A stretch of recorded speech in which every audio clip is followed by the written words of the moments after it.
Shalom and welcome to Morid Hageshem. This year is entitled, If One Says Morid Hageshem by mistake, what should he do?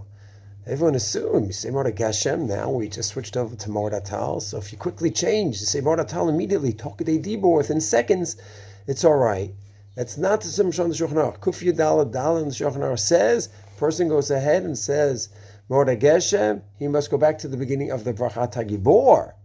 And if he finished Brachat Yameitim, he has to go back to beginning of Shemona Esrei. That's a simple pshat in the Shulchan Aruch. So what happens if a person goes back to Morid Hatal and switches immediately?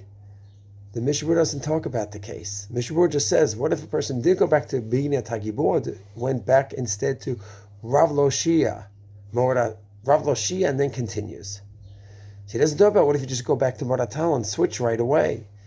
So it's not such a simple question because Mishnah was living in Europe where the Ashkenazim didn't say Morid Hatal in the first place. So he couldn't talk about a case where what if you just go back right away to Morid Hatal? So it's not clear. Rav Hashem says that you should go back to Tagibor. You should not just switch to Morid Hatal. Rav Yashu says, I know you could go back right away to Morid Hatal if you switch it right away. Simple pshat. My humble opinion is Shulchan Aruch says you go back to the beginning of the bracha. That's the simple pshat. And Shulchan Aruch had the case of Morid Hatal, and still he said you go back to Tagibor. So I think if a person goes ahead, a person had kavanah right away the first time and get it right. But if you messed up Yishem Morid Hageshem, to me the simple pshat, persons go back to a Tagibor. Shalom.